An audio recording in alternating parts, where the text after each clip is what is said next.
আসসালামু আলাইকুম প্রিয় শিক্ষার্থীরা। তো আজ আমরা একটি বীজগণিতীয় রাশির ঘন কিভাবে নির্ণয় করতে হয় এটা শিখবো। এটা মূলত 9, 10 এবং 8 এ এবং 7 এর অঙ্কগুলো থেকে মানে বীজগণিতের মধ্যে আছে। এটা খুবই ইম্পর্টেন্ট। তো দেখো যেরকম একটা রাশির ঘন কিভাবে নির্ণয় করতে হয়। তো আমি এখানে সমাধান লিখে রাখছি। প্রথমে অঙ্কটা উঠাই নেই। 11a প্লাস 12b এর ঘন হলো 11a plus 12b whole cube.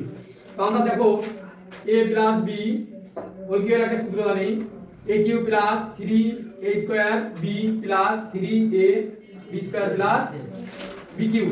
এই সূত্রটা জানেন প্রয়োগ করি। এটা আমার a টোটালটা a আর এটা টোটাল আমাদের কি করতে হবে b। বোঝানোর জন্য এখানে লিখে দিলাম। তো প্রথমে আগে কি a কিউব, আমরা দেব 11 এর উপরে cube plus 3a square b 3a যেটা আমার 11a 3a স্কয়ার b গুণটা 12b plus 3ab square. 11a হচ্ছে আমাদের a আর b স্কয়ার মানে হচ্ছে 12b এর উপরে স্কয়ার, তারপরে প্লাস আছে plus b cube. b cube এখানে আমাদের আছে 12b এর উপরে কিউব। এই কিউবটা 11 এর উপর আছে, এই কিউবটা এর উপর আছে। এই কিউবটা 11 এর উপর দিলে কত হয়? 11 কে যদি আমরা কিউব করি তারপরটা কই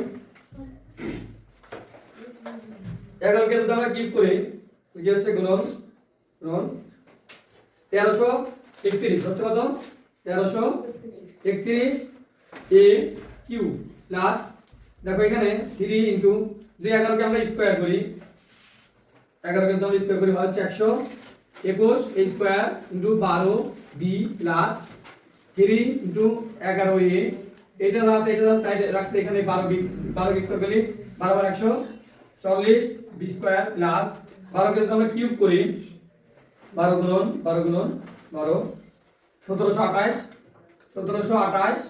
b cube 1331 a cube plus এই সবগুলো গুণ আকারে আছে, আমরা গুণটা করে দেব। এখানে আছে হচ্ছে 3 গুণন 121 গুণন 12 4356। এই সংখ্যাগুলো আমরা একসাথে গুণ করব আর অক্ষরগুলো একসাথে a স্কয়ার b প্লাস এখানে তাই সংখ্যাগুলো আমরা যদি একসাথে গুণ করে দেই কি হচ্ছে 3 গুণন 11 গুণন 140 4752 a b square plus 1728 b cube. এটা হচ্ছে আমাদের অ্যানসার। খুবই ইজি। তো এরকম যে কোনো রাশি যদি ঘন নির্ণয় করতে বলে আমাদের এই সূত্রের সাহায্যে কিন্তু আমরা এরকম ভাবে ঘনগুলো নির্ণয় করে দেখাতে পারি। আজকের মতো এটুকুই, ধন্যবাদ।